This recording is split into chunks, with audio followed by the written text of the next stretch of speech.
Ako si Mai Salazar, hatid sa inyo ang mga pinakamainit na balita sa bansa dito sa News Force.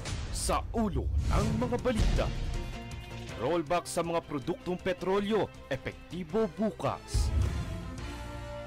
Pogo, pinangangambahang maging pasimuno ng mga troll farms sa eleksyon.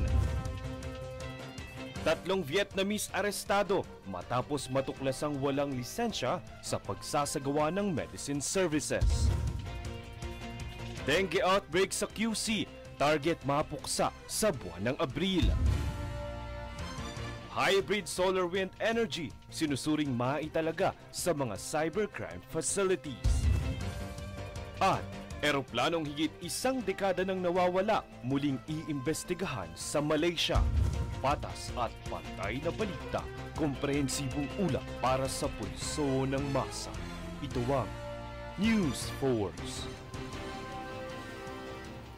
Para sa unang balita, triple ang itinaas ng kaso ng hand, foot and mouth disease o HFMD sa bansa mula unang araw ng taon hanggang ika-22 ng Pebrero. Base sa naitala ng Department of Health, naiulat ang mahigit 7,000 kaso ng HFMD kung saan 52% rito ay mula sa Central Luzon, Mimaropa, NCR at Cordillera Administrative Region. Mahigit 4,000 kabuuang kaso naman ang naiulat sa mga batang edad 4 na taong gulang pababa, habang mahigit 2,000 kaso sa mga batang edad 5 hanggang 9 na taong gulang. Samantala, magandang balita po para sa mga motorista. Asahan ang pagbaba sa presyo ng mga produktong petrolyo na epektibo bukas araw ng Martes. Bababa ng hanggang 90 centavos kada litro sa presyo ng gasolina, habang 80 centavos naman ang pagbaba kada litro ng diesel. Rollback din sa kerosene na aabot mula 1 piso at 40 sentimo hanggang 1 piso at 60 sentimo kada litro. Paliwanag ng Department of Energy, ilan sa nakaapekto sa rollback ay ang mababang demand ng langis sa Korea dahil sa pagbawas ng tax benefits, mataas na inventaryo ng refined products at nakaambang taripa sa US na posibleng magpabagal sa demand nito at umaayos na geopolitical risk bunsod ng Ukraine-Russia ceasefire deal. Nagbabala naman ang otoridad na posibleng maging pasimuno ang Pogo sa paglaganap ng troll farms para sa paparating na halalan. Ang ibang detalye sa ulat ni Francis Riodique. Nagbabala ang Department of Information and Communications Technology o DICT na posibleng gamiting troll farm ang mga Pogo para sa darating na halalan. Paniwala ng DICT, maaaring magamit ang mga Pogo para sa election agenda. Ayon kay DICT Undersecretary Jeffrey E.N.D., maaari itong magpakalat ng fake news at disinformation sa publiko. Mayroon kasing natuklasan ng mga otoridad na ginagamit na pasilidad at equipment ng mga Pogo para magpakalat ng mga peking job postings at recruitments. Kaya naman ayon sa DICT, dapat nang ma-regulate ang iba't ibang social media platform para maiwasan ang pagkalat ng fake news. Nakipag-ugnay na umano ang DICT sa mga naturang platform para sa naturang issue. Matatandaang naglunsad na ng kampanya ang Kamara para imbestigahan ang mga fake news, disinformation at iba pang cybercrime. Bago ito ay natuklasan na sa pag-iimbestiga ng Senado ng Pogo na may kakayahan ang mga operasyon nito na magsagawa ng troll farms na ginagamit na pang-scam sa publiko. Francis Riodique, nag-uulat para sa Golden Nation Network. Sa ibang balita, pansamantalang isinara sa mga hikers at campers ang campsite 1 at 2 ng Mount Pulag sa Benguet matapos mahakot ang sandamakmak na basura sa bundok. Napuno ng basura ang bundok kaya naman nagsasagawa ng rehabilitasyon at paglilinis rito. Kakaharap naman sa parusa ang mga campers na nag-iwan ng mga basura sa campsite. Samantala, nananawagan naman ng pamunuan sa mga campers at hikers na sundin ang kanilang Leave No Trace principles upang maiwasan ang pagkalat ng basura at mapanatili ang ganda ng bundok. Ang Bundok Pulag ay tanyag na puntahan ng mga turista dahil ito ang pinakamataas na bundok sa Luzon, ikatlong pinakamataas na bundok sa Pilipinas at ang ika-26 na pinakamataas na tuktok sa mundo.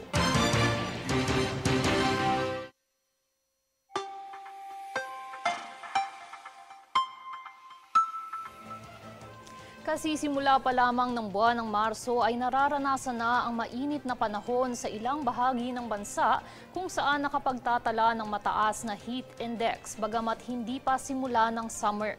Pinakamataas ngayong araw ang 46 degrees Celsius heat index sa Quezon City at Clark Airport, Pampanga na sinundan naman ng 45 degrees sa Muñoz, Nueva Ecija. Kahapon, nakapagtala naman ng 42 degrees Celsius sa Etiague, Isabela. Linggo pa lamang ay idineklara ng walang pasok ang ilang lugar sa Maynila upang maiwasan ang panganib na dulot ng init. Susunod sa News Force. PBBM tiniyak na may papanagutin sa pagguho ng tulay sa Isabela. Kongreso inihayag na maglalaan ng DOTR ng 1.25 billion pesos upang mapaigting ang seguridad sa transportasyon. Tatlong Vietnamese arestado matapos matuklasang walang lisensya sa pagsasagawa ng medicine services. Manatiling nakatutok para sa higit pa mga balita sa pagbabalik ng News Force.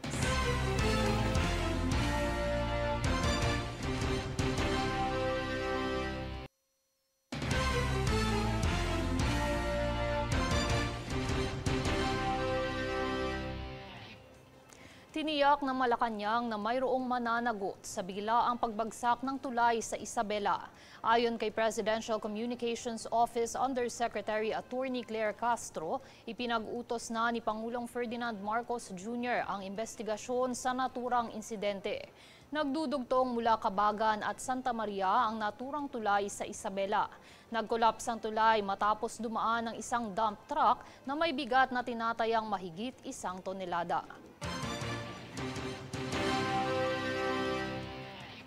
Samantala, iminungkahi ni Senate President Cheese Escudero nitong Lunes na paigtingin ng DENR ang pagpapatupad ng mga exploration permits sa mga grantee.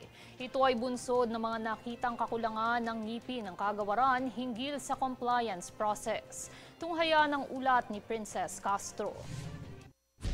Kinuwestiyon sa pagdinig ng Environment, Natural Resources and Climate Change Committee ng Senado ngayong Lunes na pinamumunuan ni Senate President Francis Cheese Escudero ang mga inactive, non-operational, invalid exploration permit at mga mineral agreements sa bansa.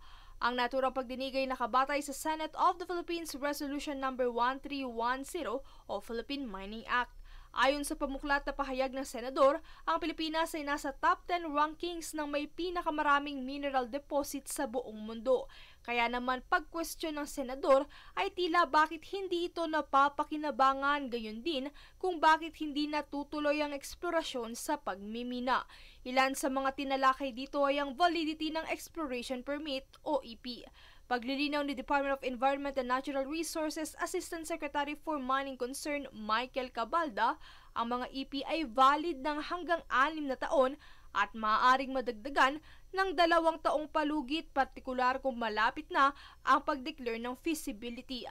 Samantala, pagdating ng ika-8 taon, ito ay kanila nang ikakansela kung ito ay hindi mag-ooperate. Sa pagpapatuloy ng talakayan, dahil sa ilang mga nakitang butas sa compliance ng mga EP, iminungkahi ni Escudero sa mga stakeholder na paigtingin ang pagpapatupad nito sa mga grantee. Anya, kailangan sa unang 2 taon pa lang ay makitaan na ng paggalaw o operasyon sa drilling ang mga grantee upang hindi na masayang pa ang mga taong ipinagkatiwala sa permit. 2 years, presumably yung financial capacity niya must coincide with the area he is applying for. para yung drilling hindi dependent sa area.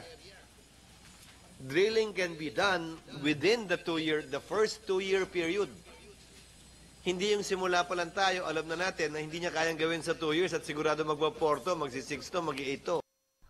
Sa pagtatapos ng pagdinig, binigyang diin ni SP Escudero ang kahalagahan ng agarang mapakinabangan ng sambayanan ang yamang mineral ng bansa.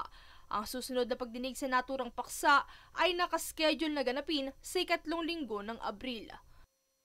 Princess Castro nag-uulat para sa Golden Nation Network. Maglalaan naman ng DOTR ng 1.25 billion pesos ngayong taon para sa pagbili ng passive body scanners at body-worn cameras upang mapahusay ang seguridad sa transportasyon. Ayon kay Representative Marvin Rillo, 800 million pesos ang inilaan para sa passive body scanners at 450 million pesos naman para sa body-worn cameras. Inaasahang makakatulong ang mga makabagong kagamitang ito sa mas mabilis na inspeksyon at mas mahigpit na seguridad para sa mga pasahero. Samantala, 3 Vietnamese ang arestado matapos matuklasang iligal na nagsasagawa ng medicine services. Ayon kasi sa mga otoridad, walang lisensya ang mga dayuhan. Para sa detalye, narito si Francis Riodique. Sinugod ng mga tauhan ng PNP Criminal Investigation and Detection Group o CIDG ang isang beauty clinic sa Imus, Cavite. Ito ay matapos matuklasang 3 Vietnamese dito ay iligal na nagsasagawa ng medicine services. Kinilala ang mga naaresto na sina Dr. Julie Nguyen, Dr. Luna Pham at Dr. Ryan Truong.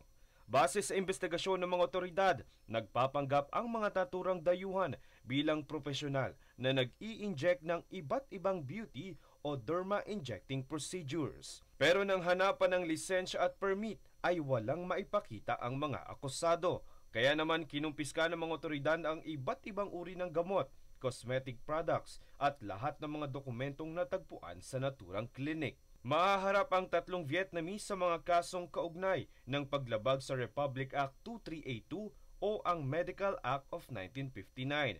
Kasalukuyang nakapiit ang mga akusado sa CIDG Provincial Field Unit Region 4A. Francis Riodique, nag-uulat para sa Golden Nation Network. Target naman na tuluyang mapuksa ng Quezon City Epidemiology and Surveillance Division ang dengue outbreak sa lungsod. Ito ay sa pamamagitan ng patuloy na pagtugon ng mga health centers sa mga nakararanas ng sintomas, gayon din ang pagbibigay ng libreng dengue test at pagsasagawa ng dengue forum sa mga magulang, mag-aaral at mga guro sa iba't ibang distrito ng QC. Sa kasalukuyang datos, bagamat umakyat na sa kabuuang 2,801 ang kaso ng dengue sa lungsod, simula ika-unang araw ng Enero hanggang ika-27 ng Pebrero, hindi naman nadagdagan ng naitalang nasawi dulot ng outbreak. Samantala, isa sa mga aksyon ngayon ng Department of Health upang mapuksa ang dengue ay ang inilunsad nitong alas 4 kontra dengue, kung saan regular na isinasagawa ang paglilinis at edukasyon kontra dengue sa mga komunidad sa buong bansa. Susunod sa News Force. DA at Bucor sinimula ng pagtatanim ng palay bilang bahagi ng reformation program para sa mga PDL.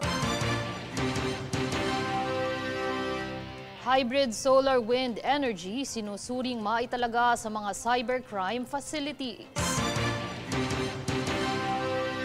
DOC dinispatcha ang 2 40-feet container ng frozen chicken sa Cebu. Nakatutok para sa higit pa mga balita sa pagbabalik ng News 4.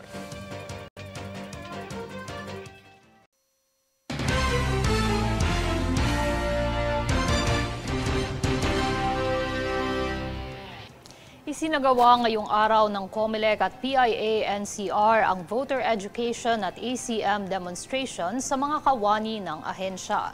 Narito ang ulat ni Princess Castro. Nag-ugnay ang Commission on Elections sa COMELEC at Philippine Information Agency o PIA National Capital Region alinsunod sa isinagawang voters education at demonstration ng mga automated counting machine ngayong araw. Ang naturang kaganapan ay layong ibahagi ang mga mahalagang impormasyon sa balota at proseso ng gaganaping eleksyon, gayon din ang bigyang pagkakataon ng mga kawani ng ahensya na masagot ang ilan sa kanilang mga katanungan patungkol sa kaganapan. Kabilang sa mga tinalakay sa diskusyon ay ang mga paalala hinggil sa tamang pag-shade o pagmarka sa balota. Ipinaalala rin dito na maging maingat sa pag-shade ng bilog upang maiwasan ang pag-overvote o ang pagkasobra sa bilang ng mga ibobotong kandidato. Ang threshold po ngayon ay 25%, so medyo mababa. So pwede kahit na konting dot lang yung nalagay nyo, pwede siyang basahin as a vote, no? Kaya kunwari, may na-shade ka na tapos may na-dot ka pa, pwede siyang maging overvote, lalo na kung isa lang yung dapat iboto doon sa posisyon na yon. Bukod dito ay ilan pa sa mga paalala ay ang paggamit ng mga ballot secrecy folder upang maprotektahan ang privacy sa pagboto, gayon din ang mariing pagbabawal ng pagkuha ng litrato sa balota matapos bumoto. Samantala, ilan sa mga karaniwang katanungan na isinangguni ay ang proseso ng paglilipat ng rehistro ng mga botante sa ibang presinto. Huling paalala naman ng COMELEC na huwag ipagbili ang boto at kung may mga naririnig na insidente ng vote buying, agad itong i-report sa tanggapan ng komisyon. Princess Castro nag-uulat para sa Golden Nation Network. Sa ibang balita, IPPF patuloy na nagpapatupad ng reformasyong pangkabuhayan sa pamamagitan ng agrikultura. Yan ang balitang hatid ni Jade Buhoy.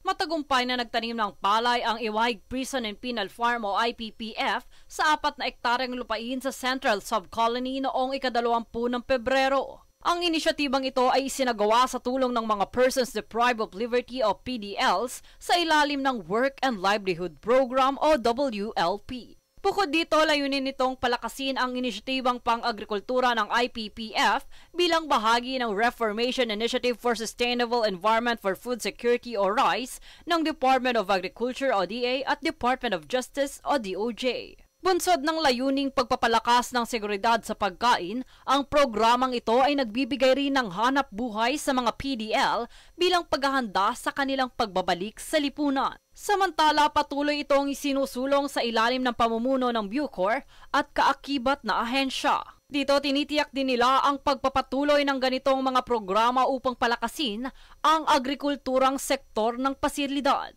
Ayon naman sa ahensya, ang IPPF ay nananatiling aktibo sa mga ganitong inisyatiba bilang bahagi ng rehabilitasyon at reforma para sa mga PDL.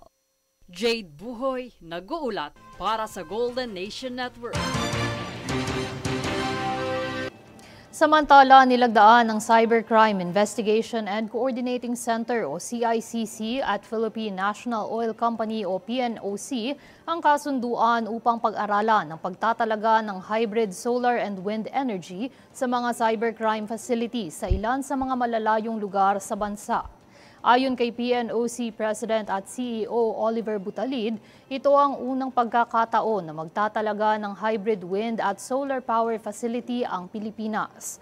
Layo ng proyekto na masolusyonan ang krisis sa kuryente, partikular na mga nasa malalayong lugar, kung kaya't nais nilang matugunan ito kasabay ng pagtiyak sa enerhiya sa kritikal na operasyon sa bansa.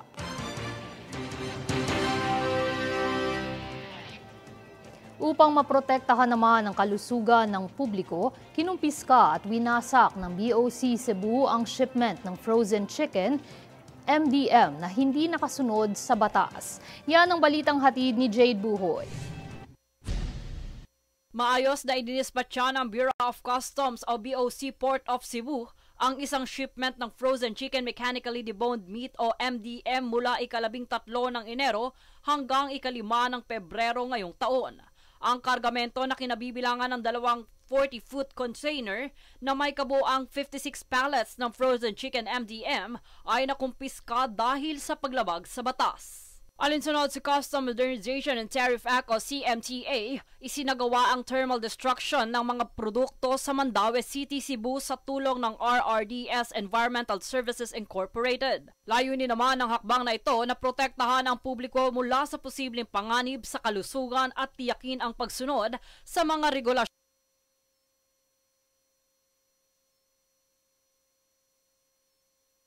sa customs. Pinangunahan naman ni District Collector Felipe Jeffrey De Vera at iba pang opisyal ang proseso ng pagdidispatcha upang matiyak na ligtas at epektibo ang pagsasagawa nito. Kasama rin sa mga saksi ang mga kinatawan mula sa Bureau of Animal Industry, National Meat Inspection Service o NMIS at iba pang ahensya.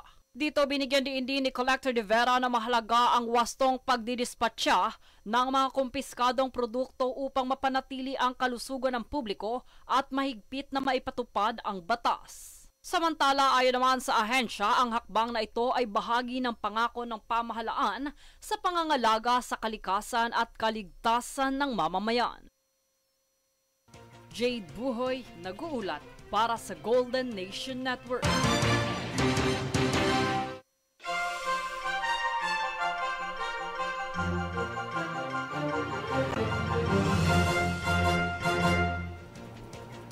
Higit 11 taon na ang nakalilipas ng misteryosong maglaho ng walang bakas ang flight MH370, isang eroplano ng Malaysian Airlines. Ngayong taon, muling inuungkat ng Malaysia na ipagpatuloy at muling imbestigahan ang palaisipang insidente ng pagkawala ng eroplano taong 2014. Nasa 239 na katao ang sakay ng eroplano na papunta sanang Beijing, China. Naatasa ng Ocean Infinity para sa bagong paghahanap ng nawawalang eroplano sa Indian Ocean sa baybayin ng Perth. Sakaling may makitang wreckage, nakatakdang bayaran ng Malaysia ang Ocean Infinity ng $70 milyong. At narito ang recap ng mga nagbabagang balita ngayon. Sa ulo ng mga balita. Rollback sa mga produktong petrolyo, epektibo bukas. Pogo, pinangangambahang maging pasimuno ng mga troll farms sa eleksyon. 3 Vietnamese arestado matapos matuklasang walang lisensya sa pagsasagawa ng medicine services. Dengue outbreak sa QC, target mapuksa sa buwan ng Abril. Hybrid solar wind energy, sinusuring maitalaga sa mga cybercrime facilities.